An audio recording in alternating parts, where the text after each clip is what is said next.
Salut à tous les amis, salut YouTube, c'est Mika, comme vous le voyez, j'ai le sourire parce que l'Olympique lyonnais, a remporté le match contre l'AJ Auxerre, tellement important puisqu'il fallait confirmer le petit exploit du week-end dernier au Parc des Princes contre l'AJ Auxerre aujourd'hui, donc 3-2, un match pas facile, c'est vrai, un match compliqué parce que le début de match aurait pu laisser entendre que l'OL allait facilement s'imposer techniquement avec un élan de confiance après le match au Parc des Princes d'il y a une semaine.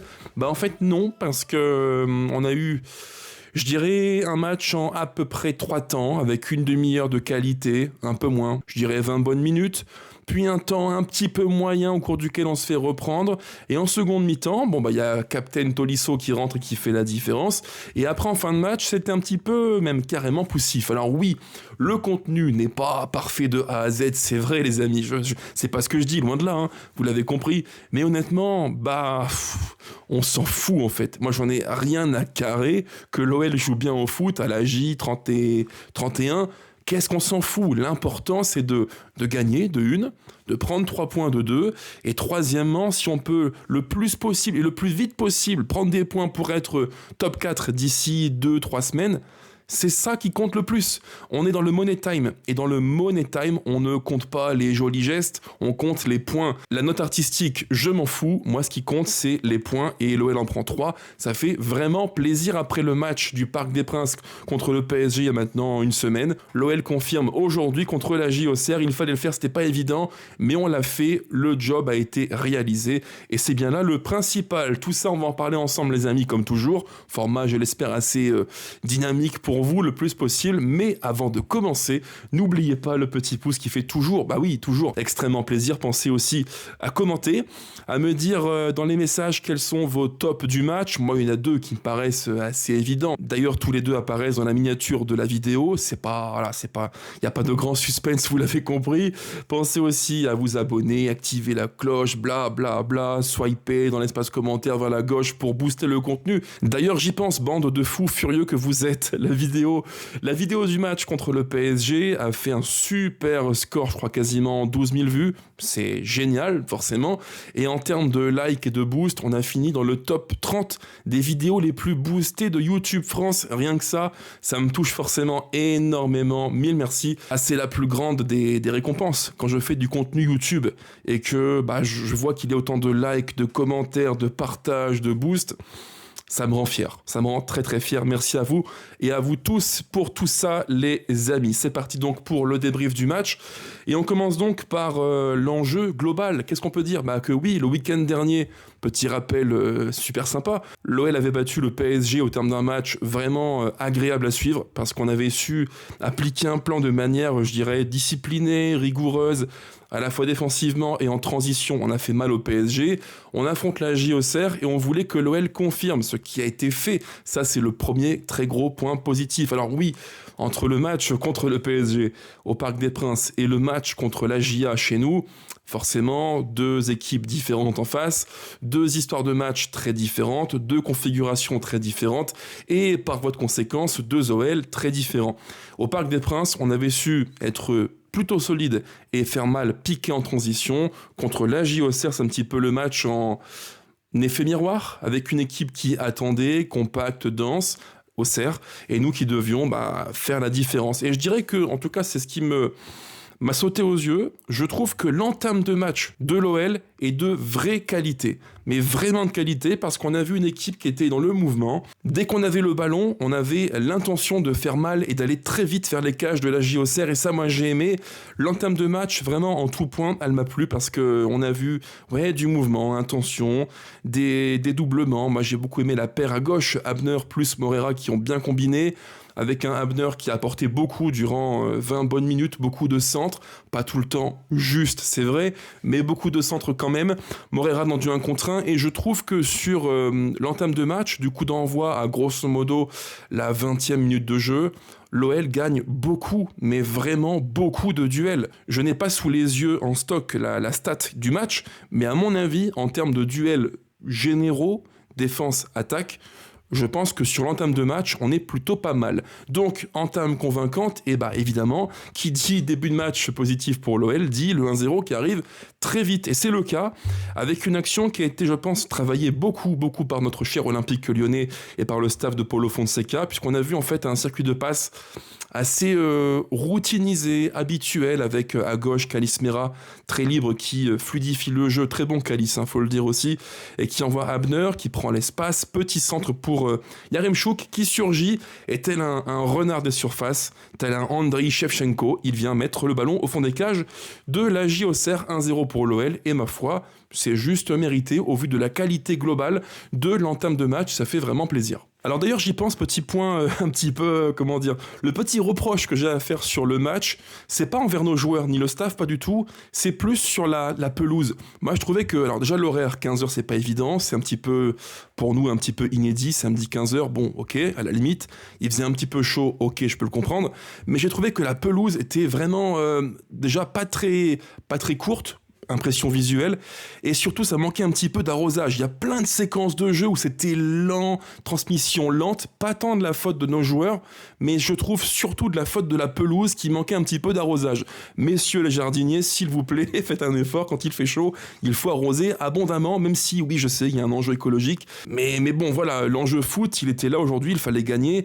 Et je trouve que la pelouse n'a pas aidé nos joueurs, en tout cas de ce que j'ai pu voir depuis ma place devant la télévision. Bref, je poursuis l'histoire du match. Donc l'OL convaincant du coup d'envoi jusque grosso modo la 25e, presque demi-heure du jeu. Et c'est là où ça commence un petit peu à s'effriter. Alors c'est pas un temps faible, pas du tout, c'est pas ce que je veux dire, mais on sent que physiquement il y a un peu moins de disponibilité, il y a moins de mouvement, c'est moins fluide, et surtout l'OL maîtrise moins les débats, il y a moins de situations, voilà, pour faire simple, on est moins bien. C'est pas un temps faible, c'est un temps, je dirais, entre guillemets, moyen, et le gros problème c'est que dans ce temps moyen, l'OL prend un pion contre le cours du jeu, parce que la GIA ne fait rien, et sur l'un des seuls ballons qu'ils ont dans notre camp, dans l'ultime tiers du terrain côté OL, ils font mal, non, c'est pas eux, c'est nous qui nous faisons mal tout seuls, avec un cafouillage digne du zapping des Guignols, parce que c'est centre, il n'y a pas de danger, Abner veut repousser, il tape sur Mata, et là c'est l'action clownesque, quoi. Un but qui est dégueulasse, mais c'est un but pour la GIA, et donc un partout contre le cours du jeu. Et là je me dis, bon, ça ne va pas être aussi facile que prévu, parce que moi, à 1-0 pour l'OL, je voyais notre équipe dominer largement, instaurer un vrai rapport de force et de domination. Force est de constater que non, parce qu'à un partout, les dés sont relancés, et malheureusement, l'OL a du mal à retrouver le rythme et l'allant du début de match. On voit un OL qui patine un petit peu, c'est moins fluide, c'est moins bien. Ça se rééquilibre et ça se nivelle. Voilà, c'est un petit peu l'histoire de la première mi-temps. 20 premières minutes de qualité, de vraie qualité, 10 minutes plus un petit peu en dessous, et après un vrai temps moyen où c'est plus compliqué, et la GIA revient contre le cours du jeu. Alors au passage, j'ai oublié de vous dire que, évidemment, comme dans tous les matchs où l'OL joue et affronte un ancien de la maison, l'ancien de la maison nous plante un pion et fait les malheurs à l'OL. Malheureusement, c'est comme ça, c'est la théorie des ex qui frappe tout le temps notre club. Diomandé marque, donc un partout. La théorie des ex-joueurs qui font encore une fois mal à l'OL est malheureusement vérifiée. Mais en fait, c'est un petit peu notre faute, parce que si on est vraiment objectif, on peut dire que à 1-0, l'OL tient le bon bout. L'OL est techniquement là, la GIA ne fait rien, il y a du mouvement, c'est bien ce qu'on fait. C'est très fluide avec un bon Kalis Mera qui est présent partout. Moi j'ai aimé son début de match, vraiment super intéressant. Avec un Morera qui percute, Hendrick à droite qui est un petit peu moins visible que Morera, mais qui est là aussi, qui fait quelques différences. Abner qui apporte de la justesse devant pour les centres et décalages. Bref, c'est intéressant. Il y a Yaremchuk en pointe qui est le point de fixation, qu'on trouve bien, qui fait un vrai bon match, l'Ukrainien. Il y a plein de points positifs, mais à 1-0, quand tu penses que tout est fait pour que l'OL déroule son jeu et tue la JOCR, malheureusement, on ne plie pas le match. On ne break pas, et quand tu ne breaks pas en Ligue 1, on l'a vu à de multiples reprises durant la saison 25-26, tu donnes l'occasion à l'équipe d'en face de revenir, et c'est ce qu'ils ont fait. Donc à la mi-temps, j'étais un petit peu frustré. Je pense que pour vous, c'est pareil, et les amis, vous me le direz en commentaire. mi-temps frustrante, un partout, et on se dit qu'en seconde mi-temps, il faudrait impérativement que nos joueurs aient beaucoup plus de, l'envie de remettre ce rythme qui a fait tant mal à la GIA en début de match. Alors pour le coup, la seconde mi-temps pour être très précis, elle est un petit peu, je dirais, en demi-teinte sur le début. Parce qu'on voit en gros un début de seconde mi-temps qui reprend plus ou moins la fin de la première, avec un OL qui ne retrouve pas l'allant, le rythme qu'on a vu au cours du début de match, malheureusement. Alors c'est pas non plus un temps faible, comme je l'ai dit, c'est un temps qui est moyen, on n'est pas dangereux. Voilà, on a le ballon, mais on n'est pas très dangereux. Et la GIA, sur quelques séquences, parvient à instaurer, comme en fin de mi-temps, des temps de possession, où voilà, ils vont un petit peu calmer les débats. Et là, je me dis, ça sent pas très bon, quoi. Il y a ce côté un peu du match piège, où vraiment on se dit que l'OL, si on n'arrive pas à monter un peu plus le curseur intensité, rythme, course, occasion, eh bien qu'on n'est pas à l'abri d'une punition, d'une correction. Alors, heureusement, ce qui fait vraiment plaisir, et c'est tout l'apport des entrants, dont Tolisso notamment, le match change, le match tourne sur les entrées que fait Paulo Fonseca, et notamment celle de super captain France, captain Tolisso, qui fait une entrée de clutch player, quoi, parce qu'il rentre, il te met un but, hop, 2-1, ça fait du bien, on respire nettement mieux, et dans la foulée, l'OL continue, bam, 3-1, un amour de ballon de Tolisso, côté droit, un petit peu à la Beckham, comme ça, là, tac, bien tapé, et qui trouve, encore une fois, Yaremchuk. Vraiment, l'OL a fait le plus dur grâce à ses entrants et grâce à super captain Tolisso qui fait une entrée fracassante, une entrée de joueur très décisif pour l'OL. Et à ce moment du match, je ne vous cache pas les amis, je fais amende honorable. Dans mon canapé, je me suis dit, là c'est bon, c'est plié. Tranquille, c'est plié. 3-1 pour l'OL, le plus dur est fait, et j'avais du mal à imaginer la GIA dans ce match-là, avec ce score-là, cette configuration-là, cette histoire du match-là, revenir. Le foot, encore une fois, c'est la 5000e fois que je vous le dis en vidéo, en débrief, le foot n'est pas une science exacte. Même si l'OL paraît être mieux, et la GIA moins, tu n'es pas à l'abri d'une erreur, tu n'es pas à l'abri d'un but qui vient de nulle part, et malheureusement, c'est ce qui se produit. Alors j'en parlerai après sur le but du 3-2 pour la GIA Auxerre, une frappe contrée qui finit par tromper Dominique Greif. Mais moi, ce qui me dérange plus, c'est la fin de match de l'OL. Je dirais que pratiquement à peu de choses près, il faudrait refaire les calculs de la fin de match, mais globalement, la dernière demi-heure, elle ne me plaît pas. Parce que, alors je sais, j'ai dit en préambule que le contenu, la forme, l'esthétique, on s'en fout, c'est le score qui prime. C'est vrai, je le maintiens. Mais malgré tout, si on va au bout du débrief et de l'analyse, la fin de match, elle me déplaît. Parce que d'une part, en termes de goal average, c'est moins bien. Dans un match où tu peux les plier peut-être 3-1, 4-1 ou 5-1, tu ne fais que 3-2, donc tu gagnes plus 1 au goal average. C'est pas une très bonne nouvelle. Mais surtout, moi, ce qui m'a déplu, c'est, je dirais, la façon qu'on a eu de reculer et presque de se contenter, comme un 1-0 en fait.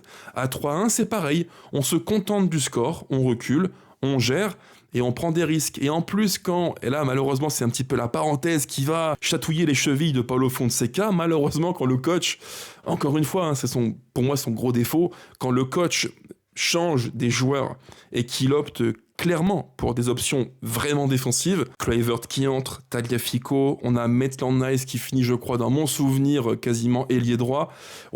Contre la GIA à la maison alors qu'il y a 3-1, ton coach prend clairement une option, un parti pris défensif. Et ça, pour moi, ça ne marche jamais, en fait. C'est un truc qui m'a toujours rendu fou, surtout avec l'OL, c'est encore pire, évidemment, mais tous ces coachs qui, en fait, veulent te verrouiller, te cadenasser le score parce qu'ils ont breaké, moi, j'aime pas. J'aime pas du tout. Et honnêtement, si on refait l'histoire des matchs, je suis quasiment sûr que 7 fois sur 10, ça ne paye jamais. Jusqu'à la fin du match, tu souffres. Et moi, dans mon canapé, j'étais là à me dire, mais en fait, on va le prendre le 3-3, on va le prendre, ça nous pend au nez quoi. On va prendre ce but qui va nous fracasser le moral et qui va annuler un match globalement sérieux et qui va surtout ternir le match du week-end dernier au Parc des Princes. Ça aurait été vraiment dommage. Mais bon, heureusement, l'OL gagne. J'en suis extrêmement heureux, ça fait vraiment plaisir. D'ailleurs, si on prend les stats du match, c'est juste mérité les amis. Si on fait un petit point stat global sur ce match contre la Auxerre, l'OL c'est 2,18 expected goals, la JA c'est 0,81, on a 3 grosses occasions, eux une seule, 12 tirs à 9 pour nous, leur gardien fait 3 arrêts, nous il y en a 0, 6 corners à 3, bref, l'OL domine d'un point de vue offensif assez largement, le score est mérité, mais voilà, c'est quand même dommage qu'en fin de match, on se fasse peur et qu'on soit à ça de la diarrhée collective, parce que malheureusement, l'OL avait entre les mains un match qu'il a failli laisser échapper une fois, à 1-0, puis une deuxième fois à 3-1, et une dernière fois aussi à 3-2. C'était à ça d'être surpris par une équipe de l'AGIA qui veut se maintenir et croire en ses chances pour rester dans l'élite du foot français. Bref, c'est un petit peu dommage d'avoir peur comme ça, d'avoir les chocottes jusqu'à la fin du match. Mais bon, l'OL gagne, et au classement les amis, ça fait vraiment plaisir. Ça fait vraiment plaisir, parce qu'on est donc plus que jamais 3e de Ligue 1. Le classement, le voici, le voilà, le voilou. Le PSG premier qui bat Angers tout à l'heure 3-0. Lens qui a fait 3-3 contre Brest est 2e avec 6 points d'avance sur l'OL et un match en retard. Je rappelle qu'on les joue d'ici quelques semaines, alors bon, je ne dis pas qu'on va les rattraper, pas du tout. Mais bon, sait-on jamais, imaginons un scénario fou dans lequel Lens s'écroule. On peut être présent au rendez-vous. Voilà, c'est un petit peu de la fiction, c'est vrai, mais sait-on jamais. Donc l'OL 3e, 57 points. Lille 4e qui jouera donc ce dimanche, 54 points. Rennes 53 points. À l'heure où je vous parle, Monaco est 6e avec 53 points, match en cours à l'instant où je vous parle contre Toulouse, et ils les battent donc pour l'instant 6e, 53 points. Et donc Marseille 7e avec 52 points et un match en retard qu'ils joueront donc ce dimanche. Donc les amis, si on fait un focus froid, puisqu'on est maintenant quelques heures après le match, tête reposée, qu'est-ce que l'on peut dire ? Eh bien que l'OL fait de une opération vraiment intéressante. Deuxièmement, l'OL confirme après le match contre le PSG du week-end dernier. Et surtout, l'OL peut tranquillement, sereinement, comme vous et moi devant la télé, envisager la fin de la journée de Ligue 1 du week-end. Parce que oui, même si demain Lille gagne et que Rennes gagne, on restera 3e de Ligue 1. Et ça, les amis, il y a encore 3 semaines, qui l'eût cru ? Pas moi. Parce qu'après une dynamique aussi négative de matchs moyens, nuls, défaites, l'OL se retrouve 15 jours après 3e avec 57 points. Et je rappelle qu'il y a un seuil un petit peu symbolique au cours des saisons récentes qui montre que l'OL peut finir en LDC top 3, voire top 4, c'est le seuil des 60 points. C'est le seuil symbolique des clubs qui finissent souvent 4e, voire 3e de Ligue 1. On est à 3 points de ce fameux 60 points. Si l'OL y parvient, ce serait juste une super nouvelle. Et je pense qu'on aura fait un très grand pas vers la qualif en Ligue des Champions, direct ou indirect. Ça, c'est l'avenir qui le dira. Si on finit 3e, ce sera direct. Si on finit 4e, il y aura un tour de qualif en LDC. Mais quoi qu'il en soit, même finir 4e, ce serait juste dingue, les gones. Entre nous, en début de saison, rappelez-vous, là, quand j'étais en train de vous dire en vidéo que l'OL allait finir en Ligue 2, à l'époque, j'imaginais le pire pour nous et pour le club. Et heureusement, d'une part, j'ai eu tort, et deuxièmement, le staff et les joueurs ont accompli des choses assez dingues. Et aujourd'hui, on est donc 3e de Ligue 1. On est à ça de jouer l'an prochain la plus prestigieuse des compétitions européennes. Et ça, entre nous les gones, c'est juste complètement fou. Et ça fait encore une fois vraiment plaisir. Alors rapidement, les tops et les flops du match. Au rayon des tops, ça va aller très vite. Les tops, il y en a 2 pour moi. De une, Yaremchuk, qui fait un match, sûrement son meilleur match avec l'OL, comme point de pivot, la planche qui prend les ballons dans la surface, qui a le geste juste, qui va jaillir tel un numéro 9 qui est là et qui rôde pour prendre les bons ballons et marquer. Il l'a fait 2 fois, bravo à Roman. Sur ce match, il n'a pas été que buteur, il a été aussi, entre guillemets, contributeur. Beaucoup de ballons récupérés, il a gratté des ballons, il a contribué au jeu, il s'est rendu disponible. Vraiment, pour moi, c'est un vrai bon match de numéro 9 pour Roman Yaremchuk. Mon second top du match, c'est facile, vous l'avez tous compris, c'est super Captain Tolisso. Parce que vraiment, le gars est sur le banc, il rentre à l'heure de jeu, ou un petit peu avant, peu importe, c'est pas hyper important. Et en quelques secondes, bam, il est décisif. Il marque, 2-1 pour l'OL, et il te met un caviar pour Yaremchuk, boum, 3-1 pour l'OL. Que dire de plus si ce n'est merci monsieur Corentin Tolisso, alias Captain Clutch, Captain Olympique Lyonnais. C'est vraiment le joueur qui c'est la tête de proue du projet, quoi. C'est le joueur qui transpire l'Olympique Lyonnais, c'est lui qui incarne cette équipe, et vraiment ça fait du bien de voir que quand il rentre, même un petit peu physiquement diminué, malgré tout, il fait du bien. Il est décisif, il est clutch player et l'OL gagne aussi grâce à Corentin Tolisso. Il fallait évidemment le dire en débrief. Et au rayon des flops, là c'est plus difficile parce que pour moi il n'y a pas vraiment de joueurs mauvais sur le match. Il y en a quelques-uns qui ont été au-dessus du lot, Yaremchuk, Tolisso, sur une demi-heure Kalismera qui était vraiment de très grande qualité, Abner que j'ai aussi aimé sur l'entame de match. Mais après je dirais que trouver un flop, honnêtement c'est compliqué parce que, alors oui peut-être, si vraiment on chipote un petit peu, peut-être qu'on peut dire que Nakate a été un petit peu moins bien que d'habitude, peut-être, pourquoi pas, mais ça me paraît vraiment sévère. Tessman fait une entrée qui est tout d'abord moyenne, voire très moyenne, en seconde mi-temps nettement mieux. Certains ont été mieux que d'autres, mais trouver un flop, ça me paraît un petit peu, là encore, sévère. Donc je fais le choix de dire qu'il n'y a pas de flop du match aujourd'hui. Voilà en gros les gones, tout ce que je voulais vous dire. Merci à toutes et à tous pour le soutien qui est juste fou. Et vraiment, si on continue à grandir, c'est grâce à vous, à tous vos messages super bienveillants, positifs, encourageants, qui me font vraiment plaisir. La chaîne grandit vite, plus vite que je ne l'imaginais, et ça me rend vraiment, mais vraiment très très fier. Bref, merci à tous et à toutes, à bientôt, gros bisous, et allez l'OL plus que jamais. Ciao ciao.